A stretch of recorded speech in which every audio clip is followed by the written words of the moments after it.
नाज़रीन आदाब, doctor Danish programme अब तक के साथ हाजिर है। नाज़रीन, किसी भी हुकूमत के लिए 2 साल का जो अरसा होता है उसकी कारकर्दगी, उसकी डायरेक्शंस, उसकी प्लानिंग, उसकी पॉलिसी, उसकी हिकमत अमली के समारात सामने आ चुके होते हैं और मज़ीद आ रहे होते हैं। और मौजूदा जो इस वक्त हमारा टॉपिक है वो है कि 2 साल जो आपकी PTI की हुकूमत गुजरी है वो उसकी कारकर्दगी 2 साल में क्या रही है। इसके ऊपर हम बात करेंगे। इसमें मुख्तलिफ सवाल हैं, हमारे पास गेस्ट हैं। आइए इससे पहले कि ये एक पैकेज देखते हैं, और ये पैकेज से मुत्तफ़िक़ होना हर का ज़रूरी नहीं है। ये एक पैकेज है जो हम आपको दिखा रहे हैं, और उसके बाद अपने मेहमानों का तारुफ कराएंगे, फिर हम सवाल रखेंगे, देखते हैं वो क्या बात करते हैं। आइए पैकेज देखते हैं। वज़ीर-ए-आज़म इमरान खान की 2 साला हुकूमती कारकर्दगी को मजमूई तौर पर मुल्क की तबाही के 2 बरस की दास्तान करार दिया जाए तो गलत ना होगा। पिछले 2 बरस के दौरान मुल्क की खारजा पॉलिसी, मुईशत, गवर्नेंस, सेहत, तालीम, रोज़गार, मीडिया, जिस तरफ भी नज़र दौड़ाएं हर तरफ तबाही ही तबाही नज़र आती है। खुसूसन होशरुबा महंगाई के अफरीत ने अवाम को गर्दन से दबोच रखा है और इनकी जान निकालने के दरपे है। खारजा महाज पर कप्तान हुकूमत की सबसे बड़ी नाकामी ये रही कि कश्मीर हमारे हाथ से चला गया। मुईशत के फ्रंट पर देखा जाए तो डॉलर और सोने की कीमतें 2 गुना हो गई और पाकिस्तानी रुपया गिरते गिरते गिरावट की अथाह गहराइयों में जा गिरा। गवर्नेंस के महाज पर देखें तो हर तरफ नाकामी ही नाकामी है, जिसकी बुनियादी वजह विफाक और सूबों में कसरत से पाए जाने वाले कप्तान के वसीम अकरम प्लस जैसे बेशकदर नमूने हैं। रोजगार के महाज पर देखें तो माजी के 2 बरसों में जितने लोग यहाँ बेरोजगार हुए हैं, इससे पहले कोई नज़ीर नहीं मिलती। मीडिया के फ्रंट पर गुज़िश्ता 2 बरस पाकिस्तानी तारीख में जबर और घुटन के बदतरीन 2 बरसों की निशानदही करते हैं, जिनके दौरान सहाफ़ियों को फ़िक्री इख्तलाफ पर पाबंदी सलासल किया गया और अखबारात और TV चैनल्स का मुआशी कत्लेआम हुआ, जिसके नतीजे में हज़ारों सहाफ़ी बेरोजगार हो गए। गर्ज ये कि कप्तान के 2 बरस के इक़्तिदार का सरसरी जायज़ा लिया जाए तो नाकामियों और ज़्यादतियों की एक लंबी फहरिस्त नज़र आती है। वज़ीर-ए-आज़म इमरान खान की क़यादत में हुकूमत ने इक़्तिदार के 2 साल तो मुकम्मल कर लिए, लेकिन इस दौरान अवाम के साथ किए गए वादों में से एक भी पूरा नहीं कर पाए।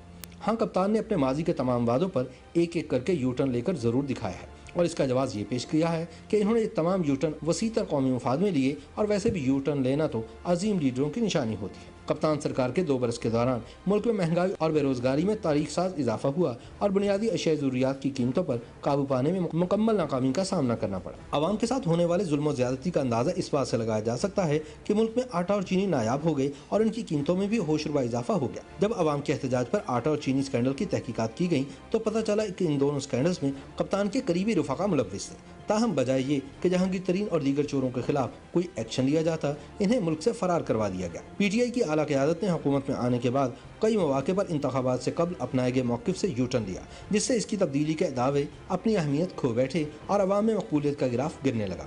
इन वजूहात ने अपोजिशन जमातों को, जो शुरू से ही PTI पर आवाम का वोट चोरी करके इक़्तिदार में आने का इल्ज़ाम लगा रही थी, तनकीद के भरपूर मौके फराहम किए। PTI के इक़्तिदार में आने से कबल इमरान खान बारहा मुल्क से करप्शन और लूट खसूट के खात्मे और करप्ट सियासतदानों को जेलों में डालने का ऐलान करते रहे। ताहम इनकी जमात के इक़्तिदार में आने के बाद नैब की कार्रवाइयों में तेज़ी ज़रूर आई, लेकिन ये कार्रवाइयाँ सिर्फ अपोजिशन रहनुमाओं के खिलाफ हो रही हैं और हुकूमती बेंचों से ताल्लुक़ रखने वाले चोरों और डाकुओं को एमनेस्टी दी जा रही है। आटा और चीनी स्कैंडल में मुर्द इल्ज़ाम ठहराए जाने वाले तरीनों और मखदूमों के खिलाफ कोई एक्शन लेने के बजाय नैब दहाइयों पुराने मुकदमात में मुस्लिम लीग नून और पीपल्स पार्टी की आला क़यादत का रगड़ा निकालने में मसरूफ़ है। यूं नैब की तरफ से एक तरफा कार्रवाई का तासुर अब जुबान ज़दे आम है। अपोजिशन जमातें खुलेआम नैब न्याजी गठजोड़ की निशानदही और मजम्मत करती नजर आती हैं। इन 2 बरसों के दौरान नैब की कार्रवाइयों और बिला सबूत गिरफ्तारियों पर आला अदालतें और सुप्रीम कोर्ट के मुअज़्ज़ज़ जजेस भी कई बार नाराज़ और बरहम नजर आए। हाल ही में अदालत उज़्मा ने चेयरमैन नैब की कारकर्दगी पर संजीदा सवालात उठाए, जिसके बाद अपोजिशन की जानिब से इनके इस्तीफ़े का मुतालबा भी किया गया। ताहम अब वैसे भी नैब chairman justice retired Javed Iqbal के रिटायरमेंट में सिर्फ 2 महीने बाकी रह गए हैं। पिछले 2 बरस के दौरान सिफारती महाज पर भी हुकूमत को कई नाकामियों का सामना करना पड़ा। सफारती महाज पर पाकिस्तान को सबसे बड़ा धचका सऊदी अरब के साथ ताल्लुकात में तब लगा जब हमारे वज़ीर ख़ारजा शाह महमूद कुरैशी के एक मुताज़े बयान की वजह से पाक सऊदी ताल्लुकात में शदीद कशीदगी आ गई, जो अभी तक बरकरार है। जी नाज़रीन, ये आपने एक पैकेज देखा। जैसे मैंने कहा कि इससे मुत्तफ़िक़ होना या इससे मुत्तफ़िक़ होना ये ज़रूरी नहीं है।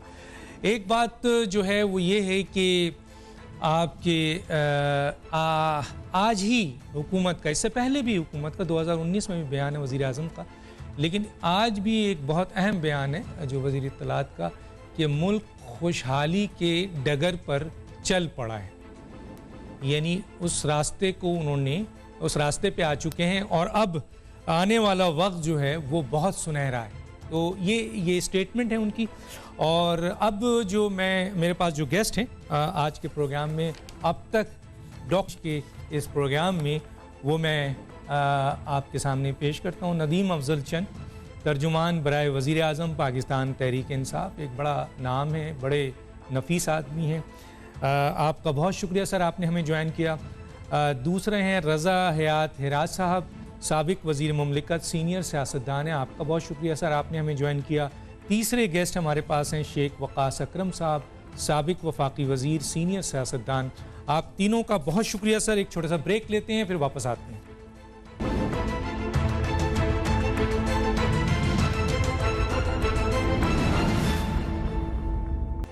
वेलकम बैक जी। आ जाता हूँ सबसे पहले नदीम अफजल साहब की तरफ। नदीम अफजल साहब, मेरा सवाल आपकी तरफ ये है कि वज़ीर आज़म ने कौम से बहुत सारे वादे किए, आज 2 साल है, बहुत एक बड़ा अरसा गुजर गया है। आप क्या समझते हैं कि कौम से जो वज़ीर आज़म के वादे थे वो किस हद तक जो हैं वो कंप्लीट हुए हैं? इसी के साथ साथ 2 साल में हुकूमत के क्या समरात इस वक्त सामने आ चुके हैं? और तीसरा जो बहुत ही इम्पॉर्टेंट है वो ये है कि अवाम के बुनियादी जो मसाइल हैं वो किस हद तक जो हैं वो दूर किए गए हैं? क्या कहेंगे नदीम साहब? हाँ, बिस्मिल्लाह डॉक्टर साहब, पहले तो मैं आपको मुबारकबाद पेश करता हूँ कि आप काफ़ी अरसे बाद एक नए प्रोग्राम के साथ आए। देखिए, कोई भी जमहूरी हुकूमत जो होती है और जो 5 साल के लिए मुंतखब होती है और उसके 2 साल में आप ये कहें कि जो उसने उसके मैनिफेस्टो में चीज़ें थी या उसने जो इलेक्शन में वादे किए थे 100% पूरे हो जाएं, ये नामुमकिन चीज़ है। लेकिन ये देखना कि क्या उन वादों की तकमील के लिए, उनके निभाने के लिए जो डायरेक्शन है, जो सिमत है, वो दुरुस्त है या गलत है। तो इस हवाले से आप हुकूमत को जज कर लें, आप उसका इकनॉमिक एजेंडा देख लें, आप उसका गवर्नेंस साइड पे देख लें, या आप किसी भी शोबे में देख लें। तो इस वक्त मैं समझता हूँ डायरेक्शन सिमत दुरुस्त हो चुकी है और विल भी लोगों ने भी देख ली और पॉलिटिकल एलीट ने भी देख ली। अब देखना यह है कि कौन सी चीज़ों में कामयाबी 2 सालों में हुई और कौन सी नहीं है। तो बाज़ मामलात में अब इकॉनमी स्टेबल हो गई है। जो एक पैनिक थी मुल्क में जब हुकूमत आती गई और जिस तरह अपोजिशन ने एक शोर शराबा किया और फिर जिस तरह डॉलर की कीमत हुई, जिस तरह इंटरेस्ट 17% पे चला गया, फिर अब आज 6-7% पे है, करंट अकाउंट डेफिसिट में जिस तरह कमी हुई, और बहुत सारे मामलात हैं। अब अगला मरला है कि हमारे लिए गवर्नेंस का इशू, लोकल गवर्नमेंट इलेक्शन का इशू, या जुडिशल रिफॉर्म, इलेक्टोरल रिफॉर्म्स, ये जो चीज़ें हैं ये इंशाल्लाह इस साल होनी है, एजेंडे में टॉप लेवल पे ये शामिल है। तो उसके बाद आप देखेंगे कि चीज़ें बेहतर होगी। और दूसरा जो सबसे बड़ी अचीवमेंट है कि किसी के ऊपर टॉप लेवल पे, मेरे साथ जो 2 कलीग बैठे हैं, मेरे से दोनों सीनियर हैं, कई बार असम्बलियों में आ चुके हैं, ये हुकूमती टीम के ऊपर कोई डायरेक्ट ऐसा करप्शन का दब्बा नहीं है, कोई ऐसी इंक्वायरी नहीं, जैसा शोर शराबा नहीं। तो मैं समझता हूँ इस वक्त हुकूमत की सबसे बड़ी कामयाबी यही है कि टॉप लेवल पे कोई किसी का ऐसा ना कोई एजेंडा है, ना कोई ऐसी लॉबीज़ काम कर रही हैं जो पॉलिसी बनवाती थी या गिराती थी या फिर जोड़ती थी, ऐसी कोई बात नहीं। अच्छा सर, मैं यहाँ आपसे एक सवाल ज़रूर करना चाहूँगा, वो ये है कि आपने गवर्नेंस की बात की थी। अच्छा, गवर्नेंस में सर जो बहुत ही इम्पॉर्टेंट होता है, किसी भी हुकूमत का बहुत ही अहम चीज़ है गवर्नेंस, तो उसमें रूल ऑफ लॉ है, मेरिट है, ट्रांसपेरेंसी है, पब्लिक पार्टिसिपेशन है, गवर्नमेंट इफेक्टिवनेस है। सर, इन तमाम शोबे में हुकूमत का मुकम्मल फेलियर है। अगर आप मेरिट की बात करेंगे तो जो लोगों को लगाया जा रहा है वो मेरिट के बरखिलाफ़ है। मैं चाहूँ तो एक लिस्ट दे दूँगा। ट्रांसपेरेंसी अगर आप देखें, इवन के आपकी मिनिस्ट्री में भी जो लोग हैं मुख्तलिफ इदारों के सरबराह लगाए जा रहे हैं। इसके अलावा पब्लिक पार्टिसिपेशन कहीं नज़र नहीं आ रही है, गवर्नमेंट की इफ़ेक्टिवनेस नज़र नहीं आ रही है।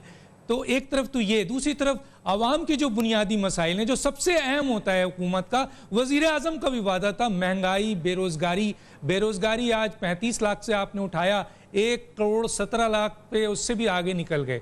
आप महंगाई देखें, आप ही के दौर में जनवरी 2020 में पाकिस्तान के टॉप में पहुंचा 14.6। ये सूरत हाल है। करंट अकाउंट खसारा अगर कम हुआ तो उसमें आपकी कारकर्दगी क्या है, बाकी जो इंपोर्ट कम हुई या दूसरी चीज़ें वो है। तो मैं इस वक्त आपसे ये दो पे थोड़ा थोड़ा कमेंट चाहूँगा कि गवर्नेंस कहाँ आपकी दुरुस्त हुई सर, और आम आदमी के जो बेसिक मसाइल हैं, तालीम, सेहत, मकान, बेरोज़गारी और आपके महंगाई। जी सर। देखिए, गवर्नेंस में सबसे पहले जो इस वक्त कोविड-19 जो आया, उसमें इस वक्त जो एक आफत आई इंटरनेशनल लेवल पर, पाकिस्तान एक डेवलपिंग कंट्रीज़ के हवाले से हमारे पास ना मेडिकल फैसिलिटीज़ उस लेवल की थी, ना कोई इदारे इस तरह के प्रॉपर फंक्शनल थे। लेकिन हुकूमत ने इसको वन विंडो ऑपरेशन के तहत असास प्रोग्राम के ज़रिए कैश ट्रांजैक्शन भी दी, फिर SMEs को भी पैसे दिए, फिर बड़े बिजनेसमैन को भी पैसे दिए, और ये एक गवर्नेंस की पहली मिसाल। दूसरी आप देख लें, पॉलिसिंग या लोकल एडमिनिस्ट्रेशन के हवाले से यकीनन उसमें रिफॉर्म्स की बहुत बड़ी गुंजाइश है, और अभी तक मुकम्मल रिफॉर्म्स नहीं हुई। एक रिहर्सल जारी है, एक नेशनल लेवल पे भी और सूबाई लेवल पे भी। लेकिन ये मैं आपकी बात तस्लीम करता हूँ कि जो एजेंडे में वादा था, अभी तक पुलिस रिफॉर्म्स या उस लेवल पे लोकल एडमिनिस्ट्रेशन में जो रिफॉर्म्स होनी चाहिए थी डिलीवरी के पॉइंट ऑफ व्यू से, वो नहीं। बाकी गवर्नेंस में लोकल गवर्नमेंट इलेक्शन या लोकल गवर्नमेंट हुकूमत जो है वो बड़ी मैटर करती हैं। अभी कोविड की वजह से वो लेट हुई, पहले लेजिस्लेशन हुई, एक नया सिस्टम लाने की कोशिश की गई, और अब वो तकरीबन इलेक्शन कमीशन उसके ऊपर वर्किंग कर रहा है, और आप देखेंगे कि आने वाले महीनों में वो इलेक्शन हो जाएगा, और उसके बाद ये चीज़ें भी आपकी शिकायत दूर हो जाएंगी, जो सैनिटेशन प्रॉब्लम है या डिलीवरी है। जहाँ तक तल्लक है महंगाई का, महंगाई देखें, बहुत सारी चीज़ें हैं जहाँ किसानों को अच्छी कीमतें मिली हैं, लेकिन कंज्यूमर के मार्केट में डिमांड एंड सप्लाई की वजह से या कुछ और वजूहत है, उसकी वजह से मार्केट में आम कंज्यूमर को चीज़ें वो महंगी मिली है। ये लेकिन बाद चीज़ों में एग्री बेस्ड इंडस्ट्री हमारे मुल्क है, हमारे ज़िम्मेदार को बहुत फ़ायदा हुआ है। बहुत सारी चीज़ों में गन्ने की कीमत ठीक मिली, गन्ने की कीमत ठीक मिली, मक्की की ठीक मिली, राइस की कीमत पिछले साल भी ठीक मिली, और इस साल भी इंशाल्लाह तवक्को है। ठीक, तो ये कुछ चीजें बेहतर भी हुई हैं। ठीक है सर, ठीक है। शेख वकास अकरम साहब, मैं आपकी तरफ आना चाहूंगा। ठीक है सर, शेख वकास अकरम साहब, 2 साल किसी भी हुकूमत के समरात सिर्फ डायरेक्शन नहीं, बल्कि डायरेक्शन तो 100 दिन में होता है। इमरान खान साहब की बहुत सारी स्टेटमेंट है, 100 दिन, 200 दिन, 6 महीना, बहरहाल 2 साल है। इसमें तो समरात सामने आके नजर आने लगते हैं। आप इसको कैसे देखते हैं सर, कि क्या वाकई हुकूमत की जो कारकर्दगी है, चाहे वो गवर्नेंस हो, चाहे वो कानून और आइन हो, चाहे वो आपके कानून साजी हो, चाहे वो मईशत हो, चाहे वो सिफारत हो, बहुत सारी चीज़ें या आम आदमी के मसाइल हैं, किस हद तक कामयाब हुई सर? देखिए, मैं तो ज़ाती तौर पे बड़े एहतराम के साथ नदीम अफजल चंद के आपके प्रोग्राम से मुझे पता चला कि कनाडा से वापस आ गए हैं। मैं तो डॉक्टर साहब नकाद हूँ इनका, और मैंने बसद एहतराम मैंने ये कहना चाहूँगा कि मैंने तो किसी भी शुबे में किसी किस्म की तरक्की बेहतरी नहीं देखी, बल्कि मैंने तो इनको सिर्फ शोर मचाते हुए देखा है कि यहाँ ऐसे हो गया और यहाँ वैसे होगा, एक्चुअली ऑन ग्राउंड कुछ भी नहीं हुआ। जहाँ तक मेरे भाई ने करंट अकाउंट डेफिसिट का जिक्र किया, वो कम हुआ। Obviously it's a gap between higher foreign expenditure और लो इनकम में, और उसमें इनका कोई कमाल नहीं है। जैसे आपने कहा, मैं उस पर थोड़ी रोशनी डाल देता हूँ। ऑब्वियसली जिस वक्त पूरी दुनिया में शिप्स और एयर ट्रैवल ख़त्म हो गया, लोगों का आना जाना, लोगों की इंपोर्ट एक्सपोर्ट जो इससे डायरेक्टली रिलेटेड थी, तो एक्सपेंडिचर होना कहाँ से था, जिस वक्त सारी इंटरनेशनल ट्रांजैक्शन जो हैं वो ख़त्म हो गई, और आना किसने था और जाना किसने था। तो वो तो कोरोना ब्लेसिंग एंड डिस्गाइज हुआ, वो इनकी कोई उसमें काबिलियत दूर दूर तक नहीं है। जहाँ तक मेरे भाई ने इस बात का जिक्र किया, और मैं फिर एहतराम के साथ, इन्होंने कहा कि हमारी गवर्नमेंट के किसी आदमी के ऊपर करप्शन का कोई इल्ज़ाम नहीं है। ये बिल्कुल ठीक कहते हैं। थोड़ी सी इसमें मैं इनकी वो करता जाऊँ इनकी इतला के लिए, कि पाकिस्तान के अंदर कल्चर ये है कि करप्शन के इल्ज़ामात और इंक्वायरियाँ हुकूमत में जाने के बाद खुलती होती हैं। सिर्फ 2-4 ऐसे बदकिस्मत होते हैं, और वो हर हुकूमत में होते हैं, कि जब वो हुकूमत में बैठे होते हैं और उनके ऊपर किसी न किसी एजेंडा के तहत इंक्वायरियाँ खोल दी जाती हैं, मगर आम तौर पे हुकूमत वाले फट्टे पे चढ़ते हैं हुकूमत से उतरने के बाद। तो अभी तक तो ये हुकूमत में बैठे हैं, जब ये चले जाएंगे ये स्टोरियाँ सारी वापस आ जाएंगी। हाँ, शुगर स्कैंडल के हवाले से जिन जिन लोगों के नाम मौजूद थे, वो उन लोगों के ख़िलाफ़ कोई एक्शन कोई नहीं हुआ। कुछ लोग मुल्क से बाहर चले गए, फैसिलिटेट हो गए, कुछ यहाँ पे मौजूद हैं। मुझे तो कोई एक्शन सामने नज़र नहीं आया। आटे के हवाले से, गंदम के हवाले से भी मुझे कोई बंदे को हथकड़ी लगी हुई नज़र कोई नहीं आई, किसी को उल्टा नहीं लटकाया गया। ये गुफ्तगू हम पिछले 2-4 महीने से सुन रहे हैं। इवन कल जो प्राइम मिनिस्टर ने एक एंकर को वो दिया बयान शान, उसमें दोबारा जो एक इंटरव्यू हुआ उसमें दोबारा उन्होंने यही कहा कि वो शुगर के ऊपर हम काम कर रहे हैं, माफियाज को ख़त्म करेंगे, कार्टेल को ख़त्म करेंगे। मैं ज़रा मईशत के हवाले से अगर आप इजाज़त दें तो असद उमर साहब का मैं एक रिपोर्ट थी जो कि जब ये कोविड वाला और ये बजट वाला मामला हुआ तो इन्होंने एक रिपोर्ट जो है वो पेश की थी। अगर आप कहें तो डॉक्टर साहब की इजाज़त से मैं इसको पढ़ना चाहूँगा, 2-3 जुमले। ज़रूर। असद उमर साहब ने कहा, prospects for economic growth even before emergence of COVID-19 phenomena were eclipsed by higher inflation and interest rates, negative LSM growth, weaker exports, sluggish resource mobilization, uncertainty surrounding hot money inflows, and above all, tough IMF program related conditionality. The painful and prolonged adjustment program brought stabilization, but at the cost of economic growth. High policy rate, exchange rate, and taxation reforms have increased cost of doing business and have hampered industrial growth. अब आपने ये देखा कि मोहतरम ने ये मान लिया, क्योंकि ये डॉक्यूमेंट पेश किया गया था प्राइम मिनिस्टर की नज़रों के लिए, बड़ा डिटेल्ड डॉक्यूमेंट था, और ये बहुत से कैबिनेट के बंदे बाद में इस पर खपे भी सही। जिस वक्त हमने इसको निकाला तो पता ये चला कि वो कहते हैं जी हमारा कबाड़ा और खाना ख़राब तो कोविड से पहले ही हो गया था। और आप जो बार बार कोविड को बहाना बना के कई चीज़ों के नीचे जाने की बात करते हैं, उस वक्त इन्हें ये अंदाज़ा नहीं था कि करंट अकाउंट डेफिसिट जो है वो ऊपर चला जाएगा। और उन्होंने कहा जी कि वो हमारी रेमिटेंसेज, अब ये रेमिटेंसेज की भी बात करते हैं, भाई रेमिटेंसेज तो होनी थी क्योंकि स्मगलर्स आना बंद हो गए, ठीक है जी, जहाज़ आना बंद हो गए, वो उसको हैंडलर्स आना बंद हो गए, इसलिए पैसा हुंडी और हवाले के ज़रिए तो आ नहीं रहा था।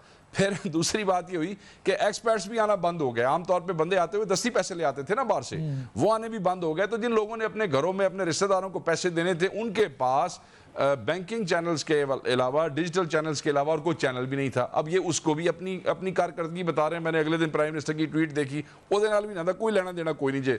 जो आदमी इकोनॉमी को समझता है उसको ये पता है। रहेगी गवर्नेंस की बात, जिन सूबों में इनकी हुकूमत है, पुलिस से अगर आप शुरू करें तो झूठे पर्चे हर चौथी जगहों पे हो रहे हैं, लोग जलील हो रहे हैं। ये जो पटवारी कह के दूसरी पार्टियों को ख़राब करते थे, इनके दौर में क्या पटवारी और महकमा माल ने पैसे लेने बंद कर दिए हैं? पता नहीं नदीम अफजल चांद के गांव में या कोई शहर में कोई रिश्वत नहीं लेता होगा, ये बड़ा लकी आदमी है, या कोई रेट कम हो गया होगा। इन्होंने आने नाल साढ़े नाल तो कोई कमी कोई नहीं हुई। साढ़े जलियाँ इतने गंद उसी तरह ही है, बल्कि वध गया जी। वो कहते हैं ना, जब कोई ऊपर वाला चौधरी अपने आप को क्लेम करे ना कि मैं बड़ा सख्त हूँ, तो नीचे रिश्वत का रेट जो है वो ज्यादा हो जाता है, और खसूसन जब उसको ये भी ना पता हो कि मैंने निजाम चलाना कैसे है। ठीक है जी। अब अगर आप आ जाए इनके चीफ सेक्रेटरीज की तरफ, तो वो देख लें कि कितने चीफ सेक्रेटरी चेंज हुए हैं। ऊपर आप देख लें सेक्रेटरीज फेडरल कितने चेंज हुए हैं, और ऊपर आप ये देख लें कि रोज, और फिर ये नेपोटिज्म की स्टोरियां, प्राइम मिनिस्टर के फलाने दोस्त के कहने पे फलाने को चेंज कर दिया, फलाने दोस्त के कई दोस्तों की लड़ाइयों की वजह से इनके कई वजीर कुर्बान हो गए।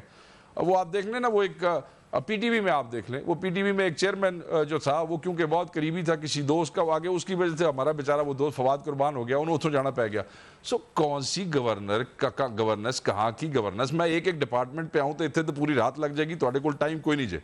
कोई एक डिपार्टमेंट ये बता दें जिसमें ये समझते हैं कि इन्होंने बड़ा अच्छा काम किया और मेरे से बहस कर लें, एक प्रोग्राम रख लें किसी एक डिपार्टमेंट के ऊपर, बह के सामने 1-on-1 कर लेने लग पता जाएगा।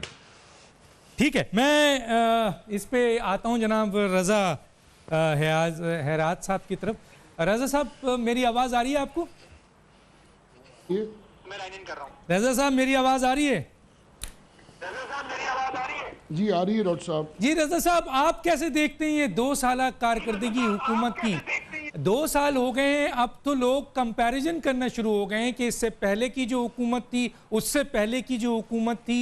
अब तो सामने कंपैरिजन आ रहा है, चाहे मईशत का कंपैरिजन लें, चाहे गवर्नेंस का कंपैरिजन लें, चाहे कानून साजी का कंपैरिजन लें, चाहे इदारों की मजबूती का कंपैरिजन लें, चाहे सिफारती और कश्मीर के हवाले से कंपैरिजन लें तो क्या कहेंगे अब आप?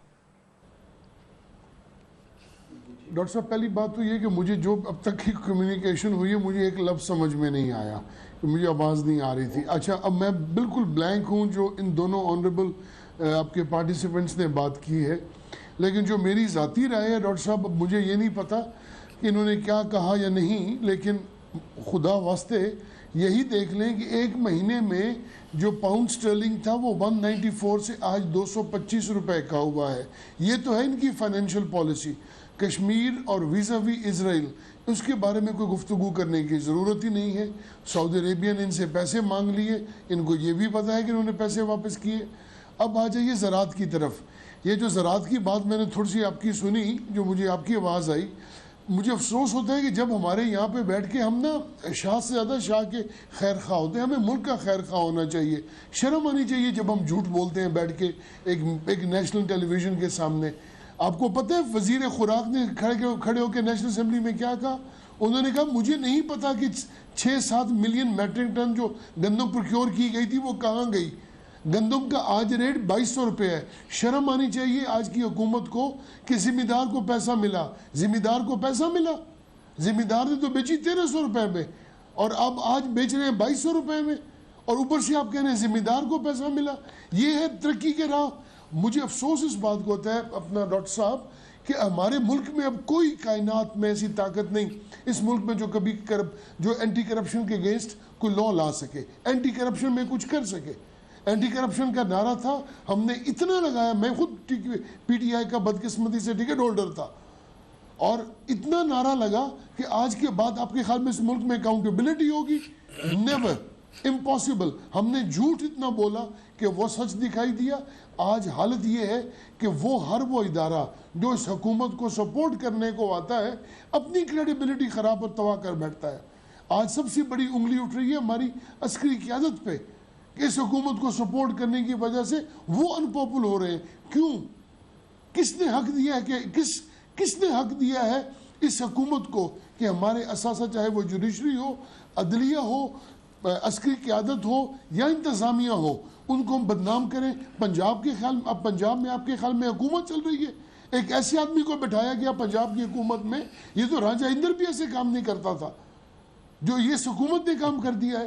पंजाब के हुक्मरान से तो पूछे जिसको ये नहीं पता कि यूरोपियन यूनियन क्या है, वो कोई मुल्क है कि स्टेट है, क्या है। ये पंजाब का वजीर आला है और ये उसकी पसमानदगी दूर करने आए, ये सोच है। और वो चल किसकी बैक सपोर्ट पर है, उसके पीछे सपोर्ट किसकी है, किसकी वजह से वो चल रहा है? ये लोग बोल तो सकते नहीं।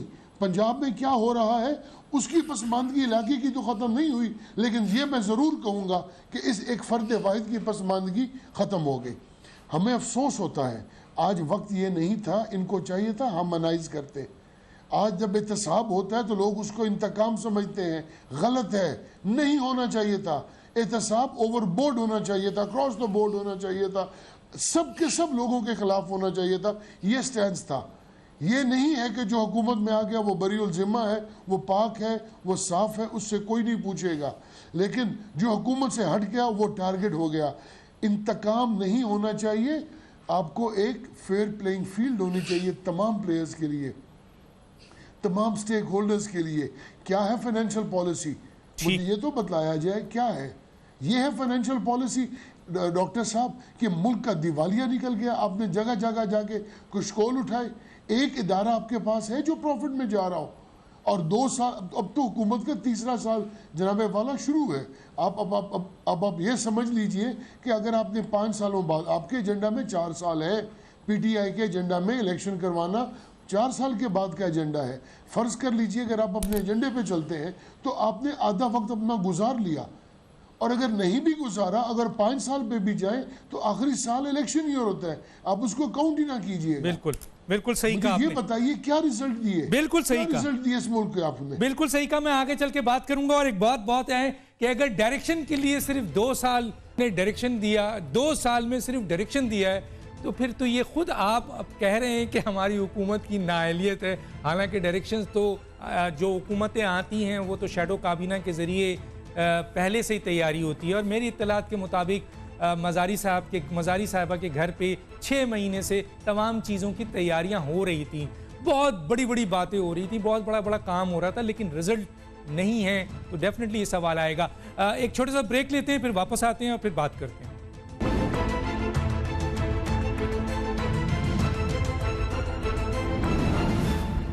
वेलकम बैक जी।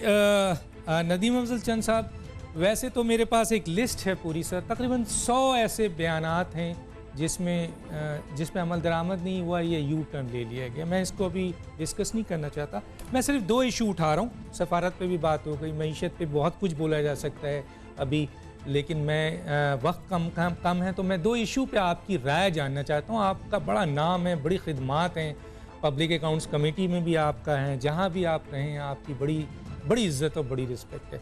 सर मैं 2 चीज़ लेके आता हूँ। एक तो ये कि जमहूरियत में जमहूरी इदारों का मजबूत होना बहुत ज़रूरी होता है, और आज मैं देख रहा हूँ कि सर जमहूरियत का सबसे अहम इदारा पार्लियामेंट जो है वो टोटल निगलेक्ट है, टोटल ज़ाया है, टोटल उसकी इफादियत ख़त्म हो गई है। वहाँ जो कानून साजी आवाम के लिए होनी चाहिए, कौम की बेहतरी के लिए होनी चाहिए, वो ऑर्डिनेंस पे चल रही है सर। ठीक है, 38 के करीब ऑर्डिनेंस जो हैं वो आ चुके हैं। इधर दूसरी तरफ आइए कि हुकूमत का सबसे अहम नारा था करप्शन, यानी एहतसाब अक्रॉस दी बोर्ड और करप्शन का खात्मा। तो सर एहतसाब अक्रॉस दी बोर्ड आपके सामने है, अब तक किसी एक आदमी को 2 साल में सज़ा नहीं हो सकी। तीसरी चीज़ जो इम्पोर्टेंट है, 1 रुपया भी बाहर से जो कहा गया था, दिखाया गया था वो, और ना वो बंदा गिरफ्तार होकर आया, कहा गया था कि पकड़ लिया है, ये है वो। तीसरी चीज़ ये है कि जो एहतसाब का अमल सामने आ रहा है वो सिर्फ अपोजिशन के लिए आ रहा है, जैसे कि हमारे दोस्तों ने कहा। और एक और कि इस वक्त जो करप्शन किस हद तक ख़त्म कर दी सर आपने, जो वादा था इस पे आप आए थे। जी सर क्या कहेंगे? देखिए 2 चीज़ें हैं जी। करप्शन, एक तो आप देख लें जो सिस्टम के अंदर करप्शन है वो आप कहें कि अभी मुकम्मल ख़त्म हुई, मैं बिल्कुल नहीं कहूँगा, लेकिन जहाँ तक तल्लक है कैबिनेट लेवल पे या सेक्रेटरीज लेवल पे या प्रिंसिपल अकाउंटेंट्स लेवल पे, टॉप लेवल पे, वो यकीनन बहुत हद तक कम हुई है। मुकम्मल ख़त्म मैं कहूँ कि बिल्कुल ही नहीं हो रही, ये बात भी गलत है। ब्यूरोक्रेसी में रिफॉर्म्स होनी अभी बाकी हैं। बहुत सारे लोग, कहाँ से हम नए लोग लेके आएंगे? वही पुराने सिस्टम के पुराने वज़राए आला, वज़राए आज़म के साथ, और वही लोग जो मिनिस्ट्रियों के साथ चलते हैं, वही लोग अब भी ब्यूरोक्रेसी में भी काम कर रहे हैं।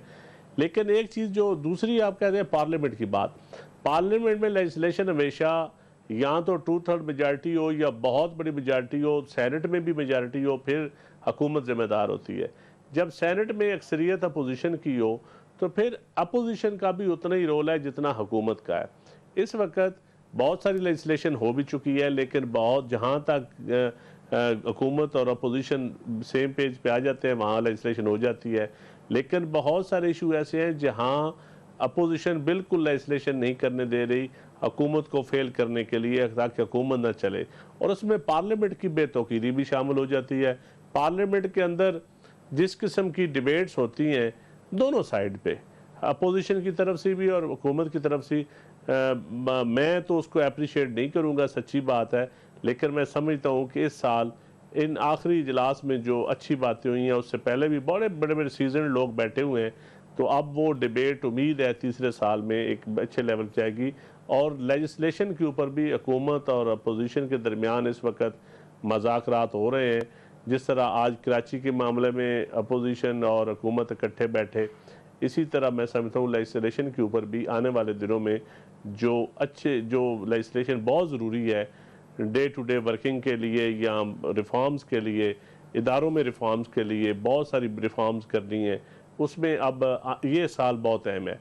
लेकिन पिछले सालों में जिस तरह होनी चाहिए थी वो अपोजिशन और हुकूमत के तनाव की वजह से नहीं हो सकी।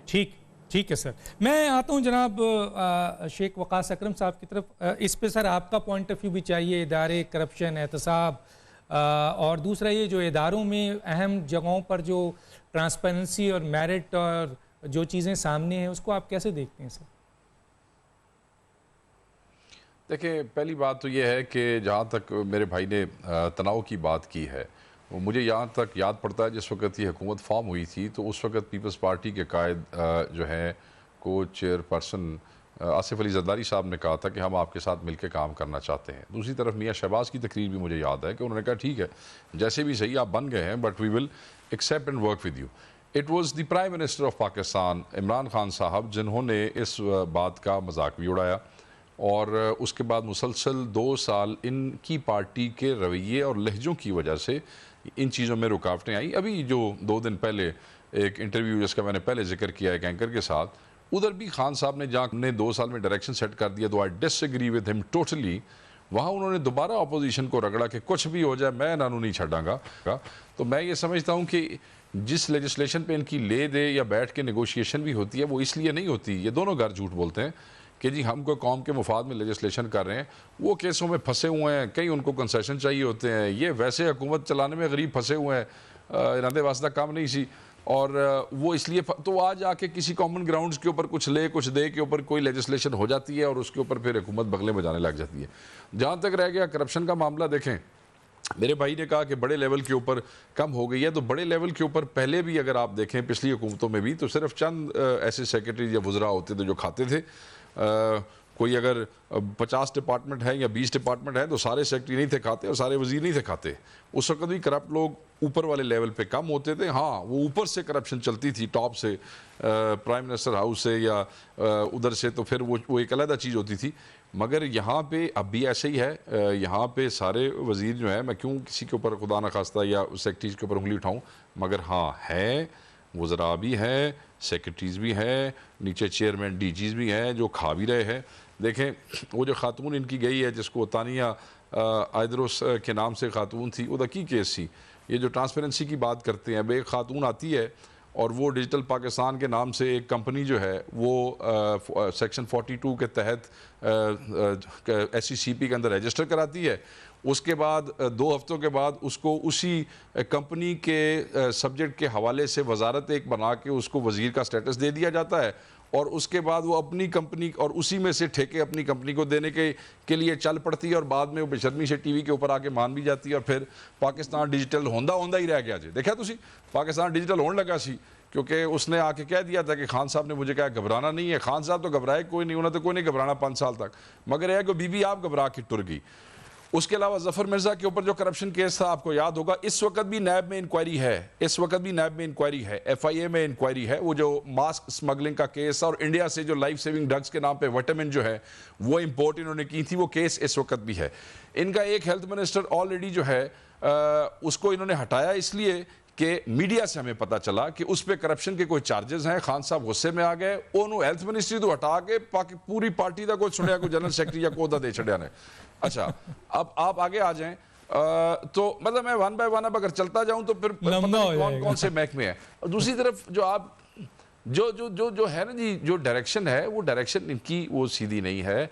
चीज़ें अगली तरफ ये इनका विजन खान साहब का जो था वो किसी ने ओन नहीं किया है। मैं खान की ज़ात के ऊपर करप्शन के हवाले से कोई बात नहीं करता हूँ, मगर मैं ये ज़रूर करता हूँ कि खान को जो टीम खान ने चुनी, खान को नहीं मैं कहूँगा, जो टीम खान ने चुनी और वो जो इन्होंने वो क्या उसको कहते हैं टूटी फ्रूटी जड़ी आइसक्रीम बनाई ना, वो अब वो जेल नहीं हुई, उन्होंने ओन नहीं किया खान साहब के विजन को। और खान साहब बादशाह आदमी है, सादे आदमी है, बिल्कुल गलत कहते हैं जब ये कहते हैं कि डायरेक्शन सेट हो गई है। कोई डायरेक्शन नहीं है। कहते हैं हमने करप्शन के ऊपर हाथ डालना शुरू किया है, कुछ नहीं हुआ है। मैं आपके सवाल और आपकी स्टेटमेंट की तायद करता हूँ। ना कोई पकड़ा गया है डॉक्टर साहब, ना किसी ने फड़े जाना है। जब तुसी वड्डे चौधरी फड़दे हो वो किसी ना किसी डील में निकल जाते हैं। नीचे चौधरियों को बचाने के लिए आपकी अपनी टीमें खड़ी हैं, ठीक, आपके अपने वज़रा, आपके अपने लोग किसी न किसी बंदे के सिफारशी हैं, वो तमाम जिन्होंने किसी न किसी केस में। अब आप वो खटक का केस ले लें, वो खटक के केस में क्या हो रहा है, इनका एक वजीर है और उसका हमारे ज़िले से ताल्लुक है।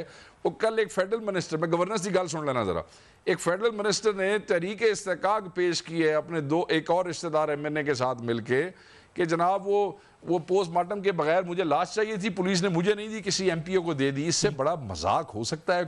इससे बड़ा वे जो गवर्नर्स की मेरा अजीज बात कर रहा था कि एक फेडरल मिनिस्टर इस्तेकाक की दे कि MPA को लाश दे दी बगैर पोस्टमार्टम के, मुझे नहीं दी। ये इनके हालात हैं। मेरे ये भाई हैं, मुझे नदीम का बहुत ज्यादा ख्याल तो है सर। नहीं पता नदीम ने कितने दिन रहना इस पार्टी, कितने दिन रहना, मगर फारिग है काम, सब फारिग है सर। मैं एक छोटे से ब्रेक पे जाऊंगा और ब्रेक के बाद मैं दोस्त रज़ा हयात की तरफ आता हूँ और एक केस याद दिला दूँ।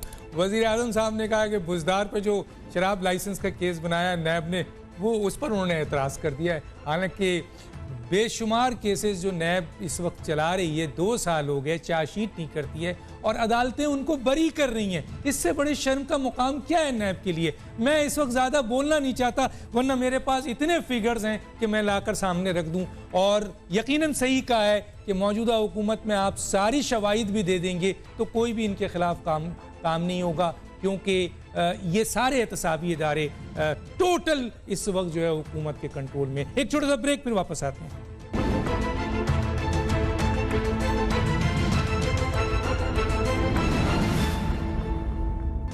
वेलकम बैक जी। रजा हयात हिराज साहब, क्या कहेंगे सर अब आप इस मौके पे? डॉक्टर साहब, इस मौके पे जितना भी कम कहा जाए ना वो वही सच होगा।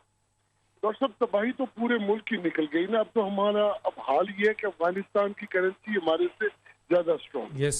रहा सवाल जो फरमा रहे थे चंद साहब कि अपोजिशन पे इतनी जिम्मेवार है। सर, एक बेसिक प्रिंसिपल होता है कि गवर्नमेंट जो होती है वो हमेशा लेजिस्लेट करती है और जो अपोजिशन होती है वो ओरेट करती है। क्या इनके गवर्नमेंट के लोगों को या मिनिस्टर्स को इतना भी पता नहीं था कि इनके पास सेनेट में मेजोरिटी नहीं है? अगर इनको ये भी पता नहीं था कि इनके पास आदात नहीं है, तो फिर इन्होंने ऐसे कवानीन बनाने की कोशिश क्यों की कि जो ये दोनों हाउसेस से पास नहीं करवा सकते थे? या तो ये बिल्कुल बेवकूफ है, या इनको पागल खाने में इनका इलाज करवाना चाहिए, या इनके पास ये भी नहीं था तो इनको कम से कम नेशनल असेंबली के अंदर हार्मनी से पैदा करते, नेशनल इंटरेस्ट के अंदर लेजिस्लेशन लेके आते। ये वो भी नहीं ला सके। इन्होंने आए दिन अपोजिशन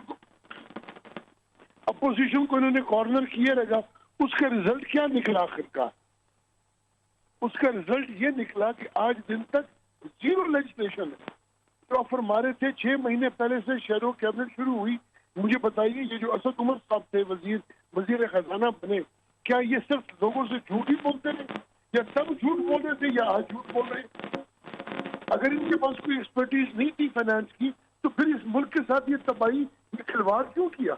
क्या पाकिस्तान के ये हालात है कि अफगानिस्तान से भी हमारी रुपए की कदर जो है वो कम हो जाए? डॉक्टर साहब कुछ, हेलो जी सर, आवाज आ रही है आपकी। क्या हमारी ये इक़दार बाकी बच गई है? क्या करप्शन खत्म हो गई? आपने हर एक को करप्ट का और ठीक कहा। शायद खाकान अब्बासी साहब ने एक टेलीविजन इंटरव्यू में उन्होंने यही कहा ना, शायद खाकान अब्बासी साहब ने, ये तो किसी के साथ अकाउंटेबिलिटी भी नहीं कर सके। जिसको अरेस्ट किया उसी को छुड़वाया, और ऊपर से कहते हैं जी नैब हमारे कंट्रोल में नहीं। जब कोई अरेस्ट होता है तो इनके वज़रा छाती फैला के उसी को ओन कर लेते हैं। करप्शन आज पहले से इंतहा की ज्यादा है। पॉलिटिकल इंटरवेंशन आज इंतहा की ज्यादा है। इनके हुक्म के बगैर एक पंजाब में ट्रांसफर पोस्टिंग नहीं होती। 7वां आईजी आ गया पंजाब के अंदर। खुदारा को खौफ कीजिए। आज लॉ एंड ऑर्डर की सिचुएशन देखिए। आपने मुल्क को तबाही की तरफ लेके नहीं, आपको ये हक था। आपने सबसे बड़ा जो जुल्म किया, जो इस मुल्क का असासा इसकी यूथ थी, आज आपने उनको कहा गालियां दो। आपने उनको वो शर्म हया भी, उनका पर्दा वो भी आपने उनका उतार दिया। वो अपने बुजुर्गों की कदर नहीं करते, आज वो गालियां देने पे आ गए। और उससे भी बड़ा, हेलो जी सर, सही आवाज आ रही है। और उससे भी बड़ा आपने जुल्म किया उनके साथ, इस यूथ के साथ आपने जुल्म किया कि उनको बेरोजगार किया। इतने झूठ बोले कि आज किसी के पास कोई इक़दार नहीं बची। डॉक्टर साहब, इससे बड़ी तबाही आप मुल्क की कर नहीं सकते, और इससे ज्यादा मुल्क के साथ आप कोई इसकी बदखा हो नहीं सकते। एक काम दिखाइए जो इस मुल्क के इंटरेस्ट में इस मुल्क को आगे लेके गया। एक कानून दिखाइए। वजीर कानून को हटाते हैं, वो इस्तीफा देके केस लड़ता है, केस लड़ के फारिग होता है, फिर उसको वजीर कानून बना देते। हेलो जी सर सर, ये आवाजें उसमें कुछ आने शुरू हो गई।